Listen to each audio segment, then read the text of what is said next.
Hello friends, welcome to our YouTube channel तैयारी exam की।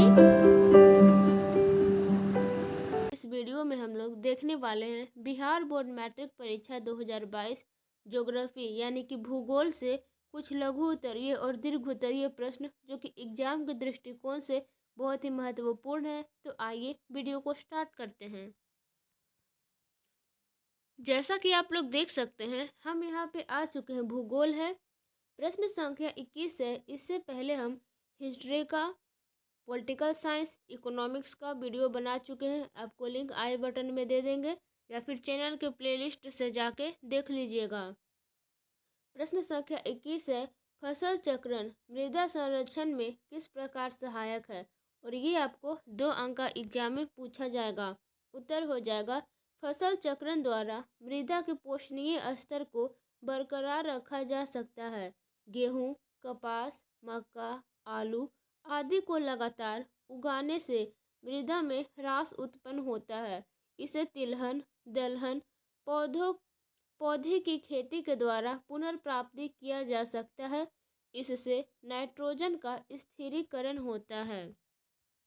प्रश्न संख्या 22 है। देखिए, मैटर प्रश्न नहीं रखता है। भारत की नदियों के प्रदूषण के कारणों का वर्णन कीजिए। और ये भी आपको 2 अंक का एग्जाम में पूछे जा सकते हैं। उत्तर हो जाएगा, वर्तमान समय में भारत की अधिकांश नदियाँ प्रदूषित है एवं छोटी नदियाँ तो अत्यंत विषैली हो गई है। इस कारण देश की अधिकांश बड़ी नदियों के तट पर स्थित बड़े नगरों तथा तटों के पास औद्योगिक प्रतिष्ठानों तथा कारखानों से विस्तृत जल के प्रवाह के कारण अधिकांश नदियां प्रदूषित हो गई है। इसके अलावे घरेलू एवं रसायनों, कीटनाशकों, कारखानों के कचरे, रंगों एवं जीव जंतु, पेड़ पौधे, मृत शरीर के अवशेष भी नदियों के जल को प्रदूषित कर रहे हैं। आइए अब प्रश्न संख्या 23 की ओर चलते हैं हम लोग। वन्य जीवों के ह्रास के 4 प्रमुख कारकों का उल्लेख कीजिए। और ये भी 2 अंक का है यानी कि लघु उत्तरीय प्रश्न है। तो उत्तर हो जाएगा, वन्य जीवों के ह्रास के मुख्य कारक निम्नलिखित हैं। भोजन, सुरक्षा एवं आनंद के लिए वन्य जीवों का शिकार वन्य जीवों के विनाश का एक बड़ा कारण है। वन्य जीवों के विनिष्ट पशु चारण के कारण वन्य प्राणी लुप्त हो गए। ठीक है। यातायात की सुविधाओं के कारण वन्य जीवों के प्राकृतिक आवासों का अतिक्रमण हुआ। प्रदूषित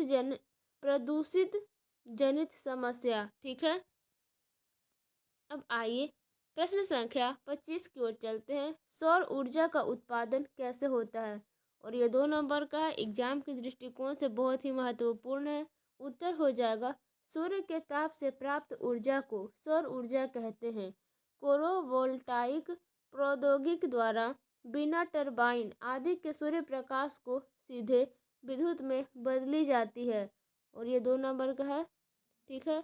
अब आइए हम लोग चलते हैं दीर्घ उत्तरीय प्रश्न की ओर। 27 है यहाँ पे, भारतीय अर्थव्यवस्था में परिवहन एवं संचार की महत्ता का वर्णन कीजिए। ठीक है। दीर्घ उत्तरीय प्रश्न आपको 4 या 5 अंक के मिल जाएगा। उत्तर हो जाएगा, भारतीय अर्थव्यवस्था में परिवहन एवं संचार साधनों की महत्ता निम्न है। पहला है, इसके द्वारा देश को एकता के सूत्र में बांधा जा सकता है। दूसरा है यहाँ पे, ये देश के एक एक भाग को अन्य भागों से जोड़ते हैं तथा सभी स्थानों पर आवश्यक उत्पादों को पहुंचाने में सहायक हैं। ठीक है। प्रश्न संख्या 3 है, ये उद्योगों का कच्चा माल लाने तथा तैयार माल को रेलवे तथा सड़कों द्वारा बाजार तक पहुंचाने में सहायक है। कृषि भी परिवहन पर निर्भर करती है। अब आइए हम लोग चलते हैं प्रश्न संख्या 4 है, उत्तर है यहाँ पे 4। भारत एक कृषि प्रधान देश है। परिवहन विभिन्न जातियों, मतों, रंगों, धर्मों, भाषाओं और क्षेत्रों के लोगों को एक दूसरे के निकट लाता है। 5 नंबर इसका आंसर का पॉइंट है।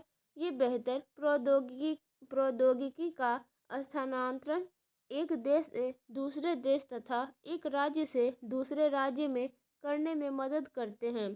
परिवहन के साधनों से अभिप्राय ऐसे साधनों से है जिनका प्रयोग यात्रियों एवं सामानों को एक स्थान से दूसरे स्थान तक लाने के लिए किया जाता है। जैसे देख लीजिए बसें, ट्रक, वायुयान इत्यादि। संचार साधनों से अभिप्राय ऐसे साधनों से है जिनका प्रयोग एक स्थान से दूसरे स्थान तक संदेश भेजने के लिए किया जाता है। जैसे टेलीफोन, डाक सेवाएं संचार के साधन कहलाते हैं। आगे है यहाँ पे, वास्तव में यातायात और संचार के साधन किसी देश की जीवन रेखाएं हैं। कोई भी देश या अर्थव्यवस्था तब तक उन्नति नहीं कर सकती जब तक वहाँ यातायात तथा संचार के साधनों का जाल न बिछा हो। ओके, वीडियो को यहीं पे एंड करते हैं। आगे मिलते हैं डिजास्टर मैनेजमेंट के साथ। और भी सब्जेक्टिव क्वेश्चन आने वाले हैं जैसे कि इंग्लिश में, संस्कृत का। तो आप लोग हमारे चैनल को सब्सक्राइब करके बेल आइकन को प्रेस कर दे। Okay, thanks.